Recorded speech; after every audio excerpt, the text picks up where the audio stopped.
Quality और consistent performance के लिए सिर्फ सिल्वर पंप्स एंड मोटर्स। કે ડિફેન્સ શેરમાં ફરી એકવાર તેજીની વાપસી થઈ છે, કારણ કે ફુત્સી ઓલ વર્લ્ડ ઇન્ડેક્સમાં કોચિન શિપયાર્ડનો સમાવેશ થયો. $30 મિલિયન ઇન્ફ્લો આવવાનો છે.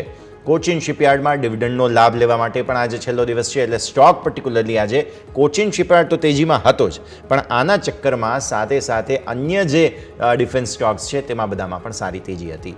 તમે રિસેન્ટલી જોયું હોય તો જે ખાસ જેટલા પણ ડિફેન્સ સ્ટોક્સ છે તે પોતાના હાઈઝથી ખાસ્સા એવા કરેક્ટ થઈ ચૂક્યા છે. સાઇઝેબલ કરેક્શન જે છે તે અહીંયાથી આવી ચૂક્યું છે. આ ટેબલ પણ અમે બતાવી રહ્યા છીએ દર્શક મિત્રો આપને, કે જેમાં તમે જુઓ ને તો પોતાના હાઈઝથી કોચિન શિપયાર્ડ જે છે તે ઓલમોસ્ટ 44% નીચે છે. પછી તમે જુઓ તો અહીંયાથી ખાસ ગાર્ડન રીચ શિપ બિલ્ડર્સ છે કે જે પણ 40% નીચે છે.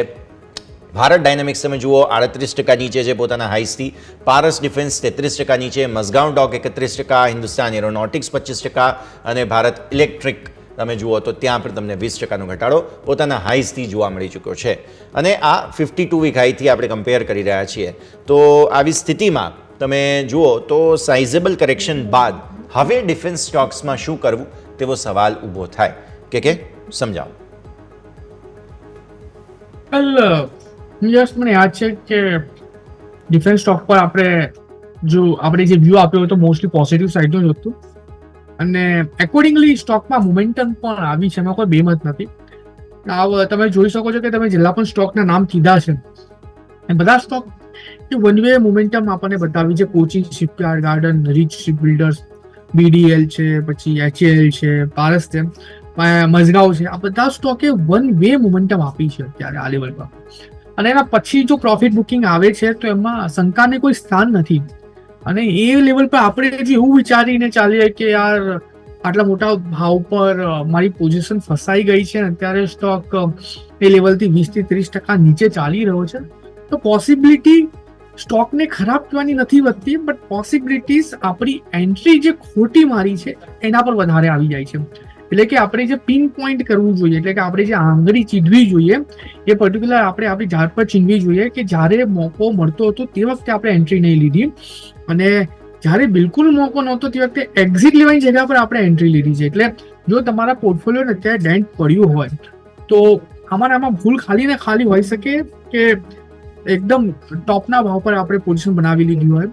અને અત્યારે આ લેવલ પર જો હું આપણા દર્શક મિત્રોને સાચી સલાહ આપું, અને અત્યારે જે પ્રમાણે આ બધા સ્ટોક પરફોર્મ કરી રહ્યા છે, મને એવું લાગે છે કે છેલ્લા 1-2 દિવસમાં જેટલા પણ સ્ટોક છે ક્યાંક ને ક્યાંક એ બધામાં આપણને એક રિવર્સલ આવતું જોવા મળી રહ્યું છે.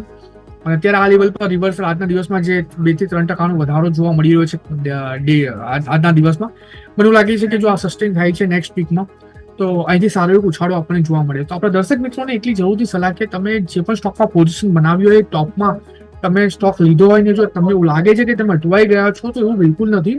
હા, તમારો એન્ટ્રી પોઈન્ટ ખોટો જરૂર છે હું તમને કહીશ, એમાં ડરવાનું કાંઈ નથી અમારે. બટ એટલું જરૂરથી કહીશ કે જો તમારો જો વ્યૂ લોંગ ટર્મ માટેનો હોય તો થોડીક અત્યારે ખમી જાઓ.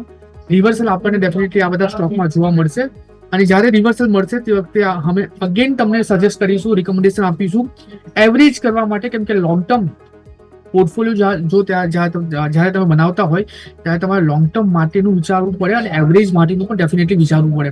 તો થોડુંક ખમી જાઓ, અત્યારની જે મોમેન્ટમ છે એને સેટલ થવા દો, આપણે ફરીથી એવરેજ કરીને ચાલીશું, અને જે પણ લોસ તમને થયેલો છે ટોપના લેવલથી એને આપણે ટ્રાય કરીશું કે સરભર થાય અને તમે સારા એવા પ્રોફિટમાં આવનારા દિવસમાં આવો.